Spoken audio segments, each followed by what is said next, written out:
We want to spend a bit of time in prayer, but I understand that where we are, so I'm going to try to see how best I can manage the time that I have.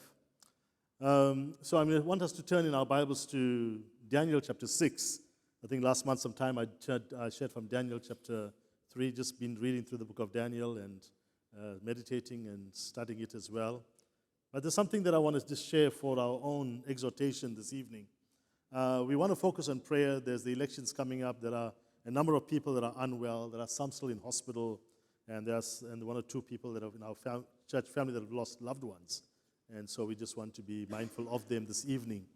So listen to Daniel chapter 6, and thank you for the encouragement, Brother Rajan. I appreciate that. Just to listen to his testimony, and he's giving it to us progressively, so that's good, right? So how he got saved and this, and the next one's going to be something else. So we're waiting for the next installment of that testimony. But just may the Lord bless you as well for encouraging us even this evening. Daniel chapter 6, we know the story very well, but let me just read the first few verses and we'll read it again progressively so that I can just touch on a few things. When we met on Friday night for the men's prayer time, it was really real encouragement as we met and as we spent that collective time in prayer and focused time in prayer. And I was reflecting again on what I've just read, or what I've been reading. And in Daniel chapter 6, we know the story. So let me read the first 10 verses very, very quickly. It pleased Darius to appoint 120 satraps to rule throughout the kingdom, with 3 administrators over them, one of whom was Daniel. The satraps were made accountable to them so that the king might not suffer loss. Now Daniel so distinguished himself among the administrators and the satraps by his exceptional qualities that the king planned to set him over the whole kingdom.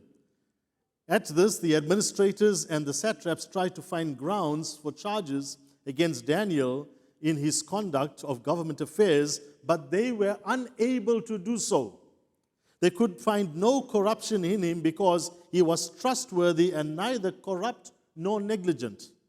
Finally, these men said, "We will never find any basis for charges against this man, Daniel, unless it has something to do with the law of his God." So the administrators and the satraps went as a group to the king and said, "O King Darius, live forever." The royal administrators, prefects, satraps, administrators, and governors of all agreed that the king should issue an edict and enforce the decree that anyone who prays to any god or man during the next 30 days, except to you, O king, shall be thrown into the lion's den. Now, O king, issue the decree and put it in writing so that it cannot be altered in accordance with the laws of the Medes and the Persians, which cannot be annulled. So King Darius put the decree in writing. Now let's just stop there in verse 9 as we just reflect on one of the two things here.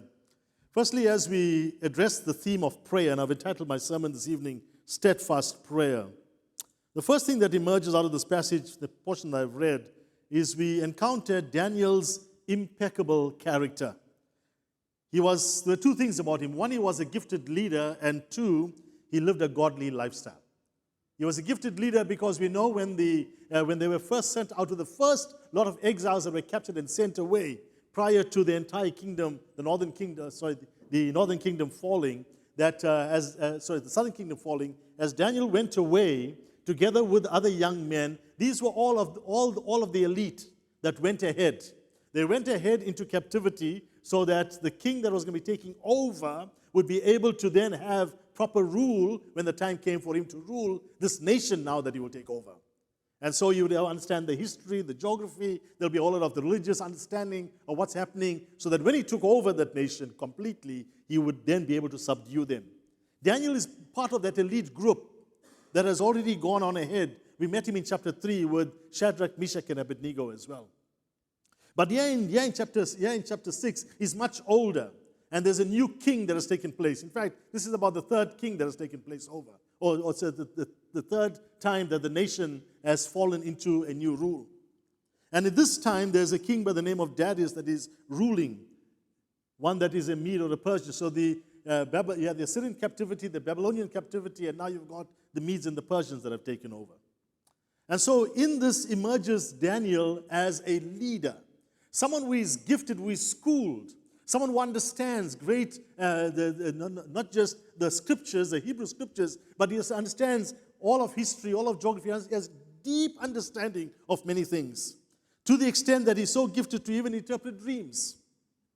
He has excelled. He shines above the others. So when the king is putting up people to lead, he has all of these people leading in the provinces, and then over them he has 3 administrators as well. He wants to appoint them. And then he says the king was now looking at possibly placing Daniel even above that. In fact, in verse 4 it says, verse 3. Now Daniel so distinguished himself among the administrators and satraps by his exceptional qualities. In fact, another version, the King James Version says, by he possessed an excellent spirit. He possessed an excellent spirit. So he was a gifted leader, but he also lived a godly lifestyle. When the others saw how he was favored, they realized that they did not want him to be the one, an outsider, ruling over them or having that level of authority. So they concoct a plan. They try to poke holes in his character. They try to find some fault with him. Now, it is very important that if your walk with the Lord is that close, that your integrity and your integrity will be intact and your character will be impeccable. It does not mean say that we don't have faults or failings, because we are human. But when people are looking at you from the outside, it's very hard for them to find any fault with you. So he was not only a gifted leader, he also lived a godly lifestyle. The results were such that when others saw him, they became jealous of him. And when they tried to find fault, they could not find fault in him. In fact, I like this verse, and maybe it's a verse that when we pray for the elections just now, we need to be praying this verse as well. They could find no corruption in him because he was trustworthy and neither corrupt nor negligent. What a high calling, isn't it?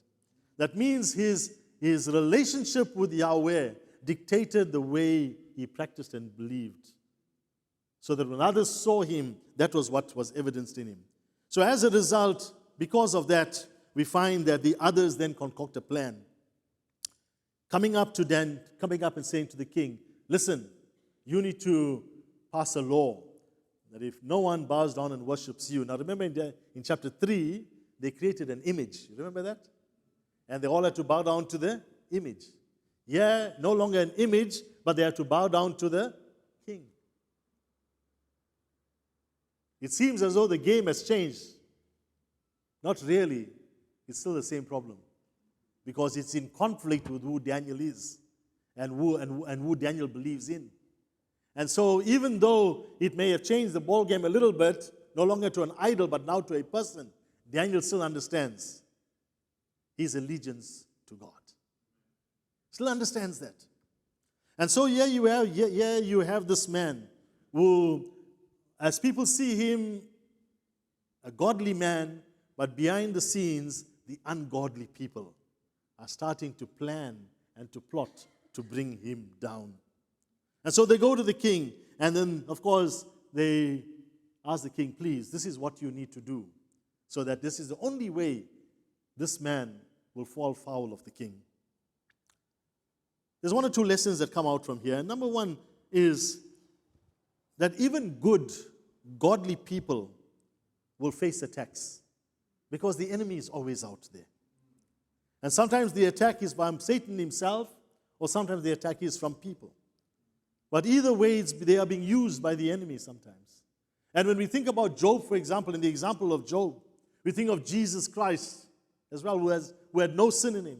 We think of the Apostle Paul, through his miraculous conversion, yet faced hardships and difficulties. And most of the times, Paul faced hardships and difficulties from his own people. So no matter whether you are good or whether you are godly, the attacks from the enemy is guaranteed. Secondly, your past successes don't prevent you from new attacks.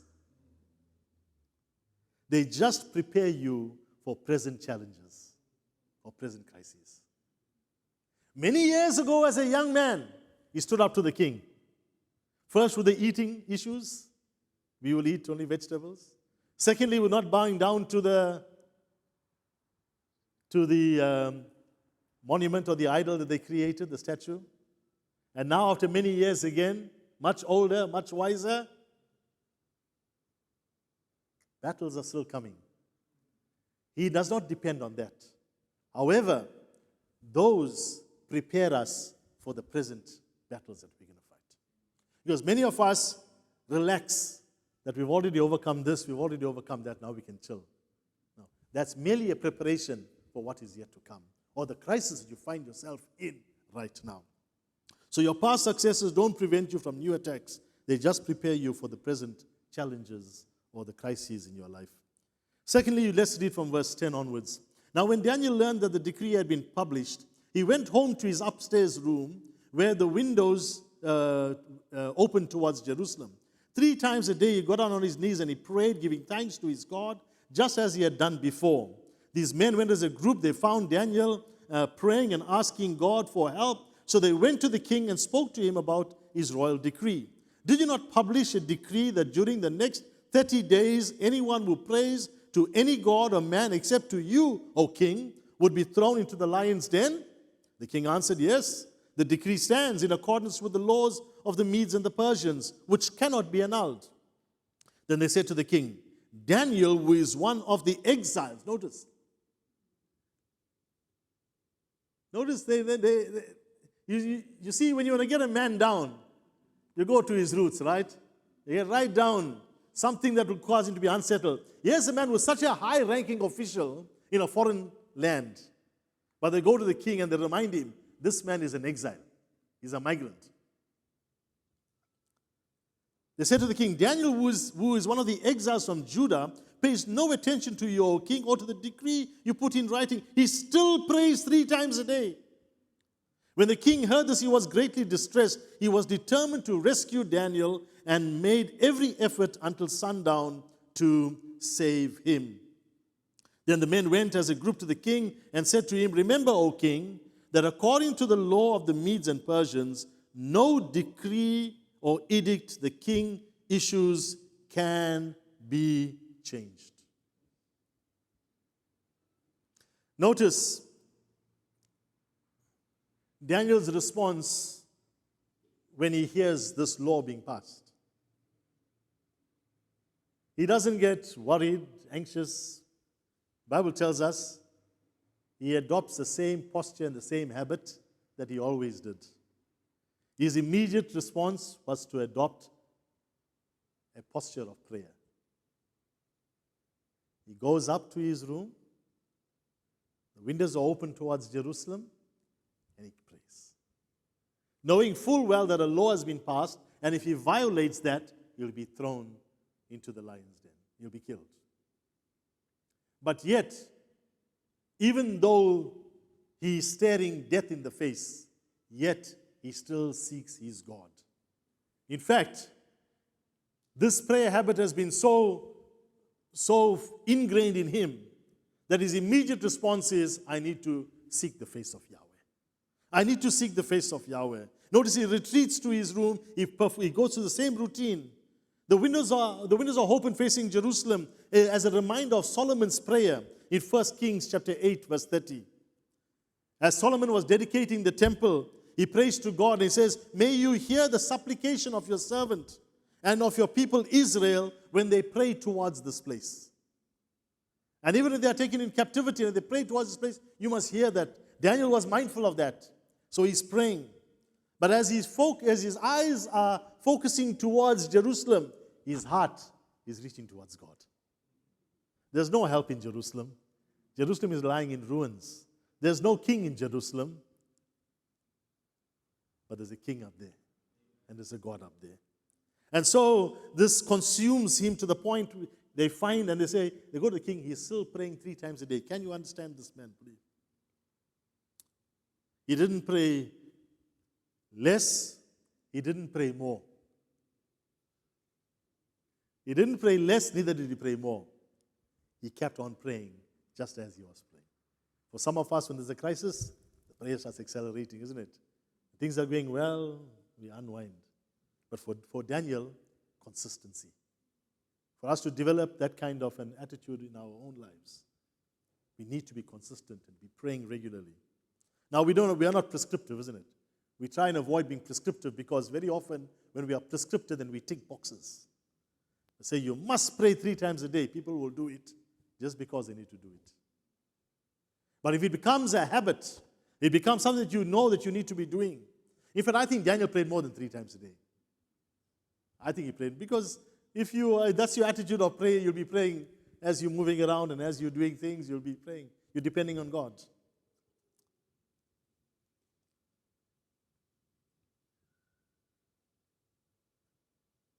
What's the lesson that we learn out of this? The crisis does not alter our prayer life. The crisis does not alter our prayer. No crisis should alter our prayer life. If a crisis is altering your prayer life, then it means you are not praying the way you should be praying. If there's a level of consistency in praying, you are already prayed up. You see, you can't suddenly start trying to fill the tank if there is no tank. If there is no reservoir, you can't suddenly start topping it up. But if you have been praying, and the more you pray, the larger your tank, isn't it? Your capacity.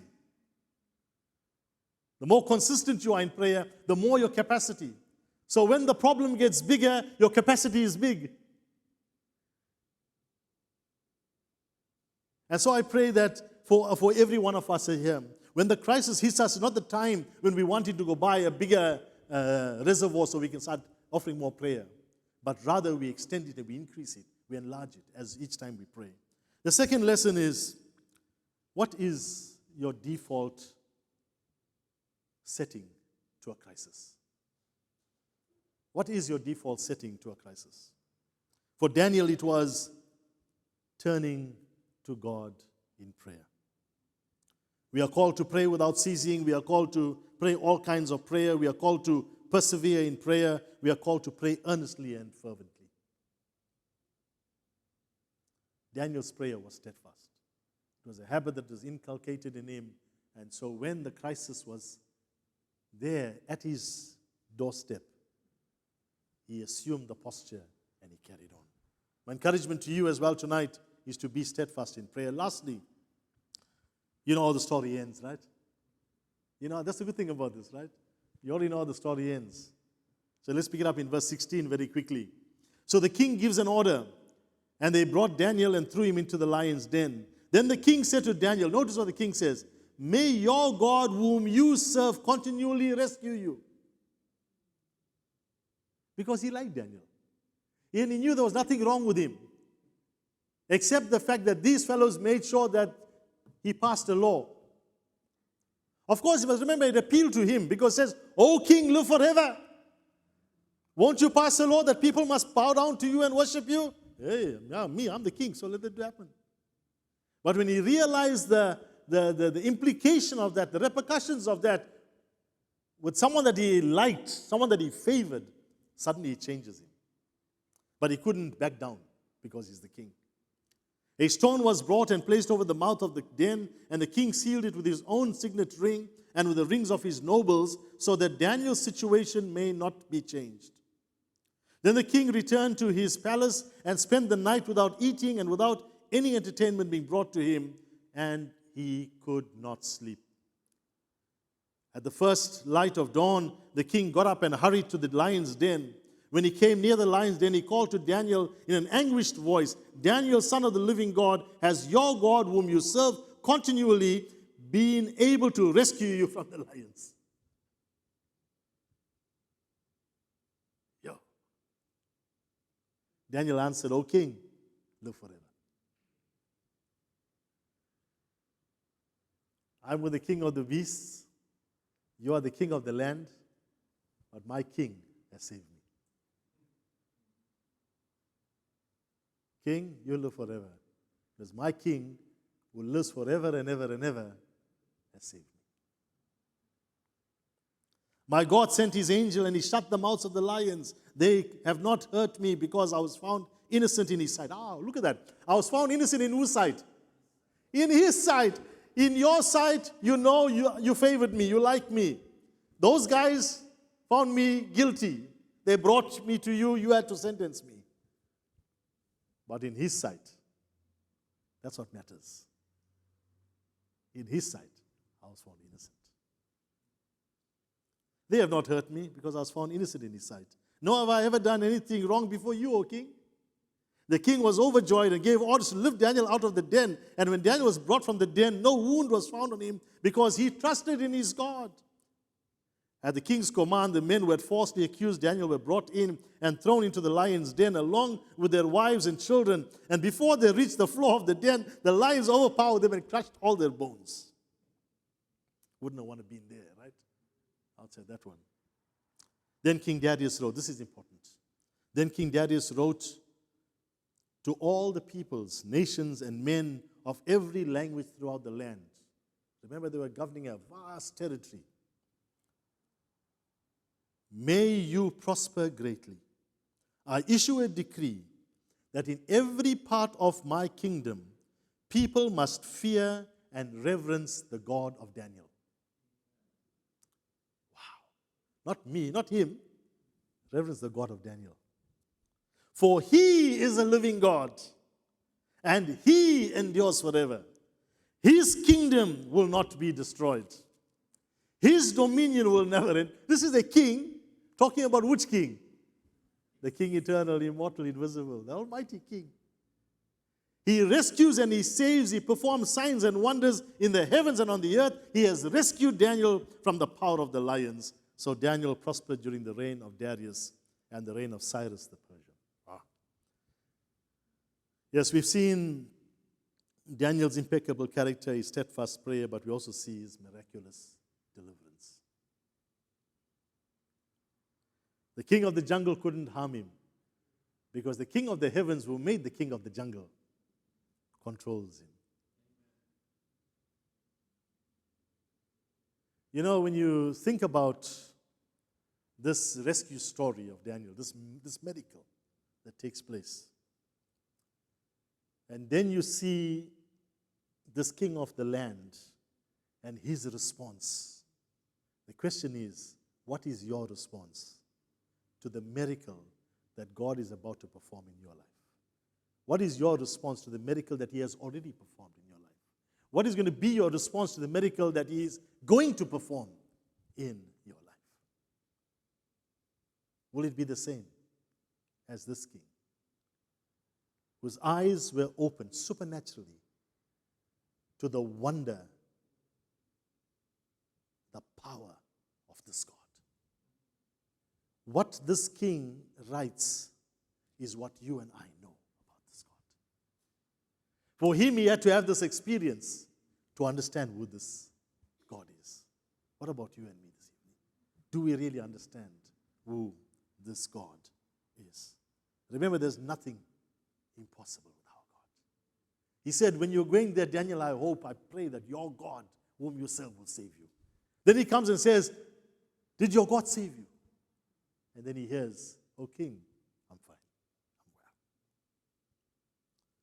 It's best for you and for me, no matter how ferocious the lion, nor how powerful the king, nor how conniving the enemy is, that you leave the outcome to the Lord.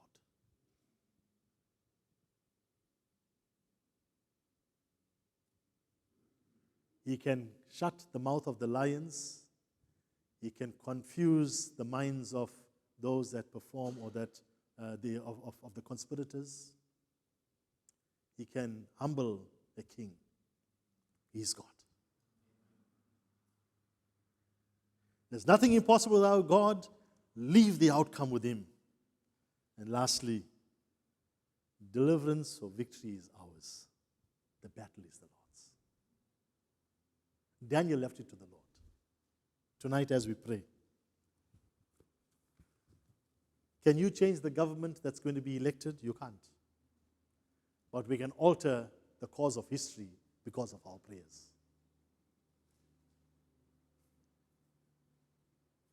Our family that's lying in hospital, sick, awaiting surgery tomorrow. One guy is going for a major surgery tomorrow. Shantini will be discharged, I think, this afternoon, and Sam, hopefully by Saturday. Most of our board members were out yesterday. We couldn't have our meeting.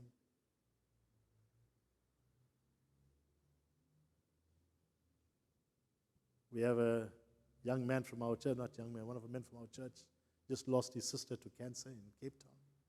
To a long, long battle. Tino lost his aunt. She went to admit her husband in hospital because he had a heart attack. She got home and she passed away. There are people with all of these struggles. But we serve a God who lives forever. We serve a God who is able to deliver. We serve a God who is able to rescue just like He did for Daniel. He can do it.